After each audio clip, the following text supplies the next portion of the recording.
Hey folks, this is Kalani. Welcome back to the Castle Nathria raid guide for normal and heroic. In this video we'll be taking down Huntsman Altimor. Your entire raid should be loosely spread to minimize the damage from spread shot. This ability fires a cone of damage towards random raid members. Just heal it up and spread out. Another reason to be spread out is Sinseeker. This will mark 3 players and after a short delay fire a straight line out towards them. This deals a lot of damage and applies a very nasty damage over time effect, so marked players have to spread out and everyone else should move away from them. Only the marked players should ever get hit by Sinseeker. Players with a Sinseeker debuff should use defensives or immunities if they can, because this dot is no joke. As the fight progresses, you'll have to deal with different dog adds. The boss and the add share health, so you can deal damage to either, or preferably both. Stacking the add on the boss to allow for easy cleave will speed up the encounter significantly. Each add will last for about 30% of the boss's health, and then when an add dies, you have to deal with a new one. There are 3 adds total. The first one is Margot. You start the fight with this one in play. The tank with aggro on the add will get stacks of jagged claws that deals damage over time. Tanks swap on about 6 stacks or when the debuff falls off. Margot will also use Vicious Lunge. They mark a random player and after a short delay they will jump to them and deal a large amount of damage. The damage needs to be split by about 4 players, so make sure 2 or 3 extra players hop in the red circle so your raiders don't die. On heroic mode, this lunge applies a dot to everyone who gets hit, so you want to use immunities where possible and make sure only a few extra players are helping to soak.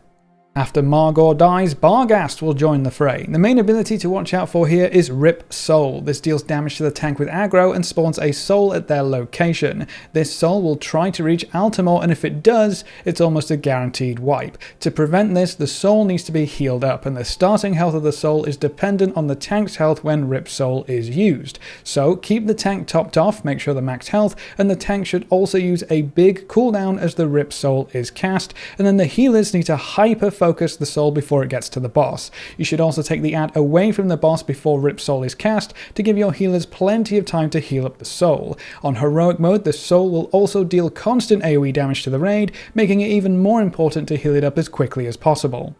Then you also have the Shades of Bargast ability to deal with. Several shades will appear around the room that you'll need to crowd control. Any hard crowd control will work, and while these adds a crowd control, they gain stacks of Destabilize, which increases the damage they take massively. You can't crowd control them forever though. At 100 energy they become immune to crowd control, so the play here is to CC them until they have really high stacks, and then blow them up with some strong DPS cooldowns. While the shades are not CC'd, they will chain cast Deathly Roar.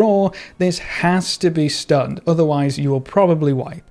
When Bargast dies, the last add Hercutus will join the battle. Whenever Hercutus melees a tank, he gains stacks of Crushing Stone. This increases his damage done and reduces his movement speed, but while moving, Hercutus will lose stacks of Crushing Stone and deal AoE damage to the raid. For the most part, you want to keep these stacks low, so have your tank save up 2 to 3 stacks and then start kiting. Make sure your healers are ready for it and your raid is topped off, and you probably want to use some healing cooldowns while the AoE damage is going out.